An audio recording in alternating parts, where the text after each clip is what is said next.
I watched him work day after day. My husband, Noah, was building a massive wooden ark, while the rest of the world laughed at him. They called him a fool, a dreamer, even insane. And maybe, in the eyes of men, he was. But in my heart, I knew something greater was happening. Something was coming. I could not yet see it, but I could feel it. The weight of the heavens seemed to press down upon us. At first, I didn't understand why Noah spoke of floods and rains. The skies had never poured such waters before. Mountains covered by waves. It sounded impossible. But Noah's faith was not shaken by impossibility. He measured and cut the wood beam by beam with a conviction that both frightened and inspired me. I remember the first time he asked me to help. I was hesitant. How could I, a woman, place my hands on something so immense? How could I join in what seemed beyond all reason? But then Noah looked at me, not with the eyes of a man chasing madness, but with the eyes of one who had heard God's very voice. That look pierced my doubt. And so I picked up wood, I carried supplies, I tied ropes and mended cloth. Slowly my fear gave way to faith.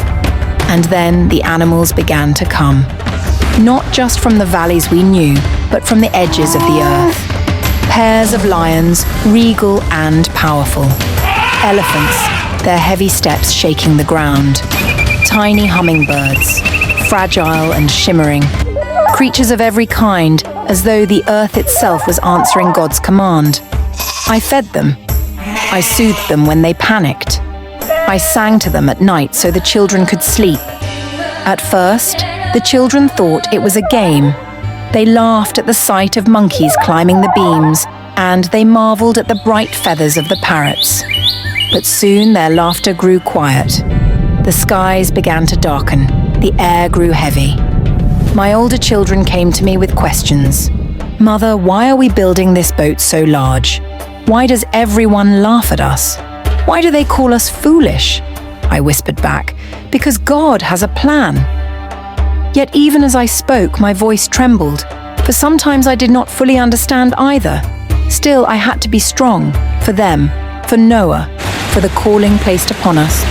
Then the rains came. I will never forget the first drop striking the earth, turning the dust into mud. The air shifted, filled with dread. People screamed, running to higher ground. Animals outside the ark shrieked. Panic thundered around us. My children clung to me, their eyes wide with fear. Inside, the ark shook with chaos. Lions roared, elephants trumpeted, birds beat their wings against the wooden walls. Yet Noah stood calm, unshaken as if the Lord's own hand steadied him. The days blurred into weeks and weeks into months. At first, I thought we would lose our minds. The smell of the animals, the endless rocking of the ark, the unrelenting sound of rain against wood. It was almost too much to bear. My hands grew raw from feeding and cleaning. My voice grew hoarse from singing to calm, frightened children and restless creatures. Sometimes at night, when the children finally slept, I would sit in the darkness and weep. I wept for neighbors lost, for friends swept away, for a world drowned beneath the waters. And yet, even there, God was near. In the smallest of moments, I saw his mercy. A lamb taking its first trembling steps, a bird singing, even in the storm. My husband's tired eyes softening with a smile when he looked at me across the crowded ark. I realized that survival was not just about enduring the flood. It was about holding on to hope. Even in judgment, God gave us glimpses of his love. The waters covered the earth for so long that I feared we would never see land again. But Noah never doubted. Each day he prayed. Each day he reminded us that the Lord had not forgotten. And in time, the rains ceased. The waters stilled. And one day the ark came to rest upon Mount Ararat. When Noah sent out the dove and it returned with an olive leaf, my heart leapt within me. The world was not lost. God's promise was still alive. When we finally stepped outside, my children's laughter rang out across the mountains. The air was fresh. The earth was quiet. Everything was new. I stood on the mountainside, looking at my family, at the animals, at the vast emptiness of a world washed clean. And I knew something sacred. We had not survived because of our strength.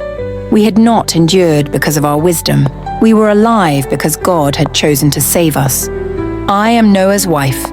I saw the world mocked, then drowned. I watched my husband cling to God's command, though none believed him. I held my children when they trembled. I cared for beasts great and small. I prayed when I had no strength left to stand. And through it all I discovered this: God is faithful, even when we do not understand. The flood destroyed, yes, but it also renewed. It was a story of judgment, but also of mercy. And as I look upon the rainbow stretching across the sky, I know the truth. God's promises endure.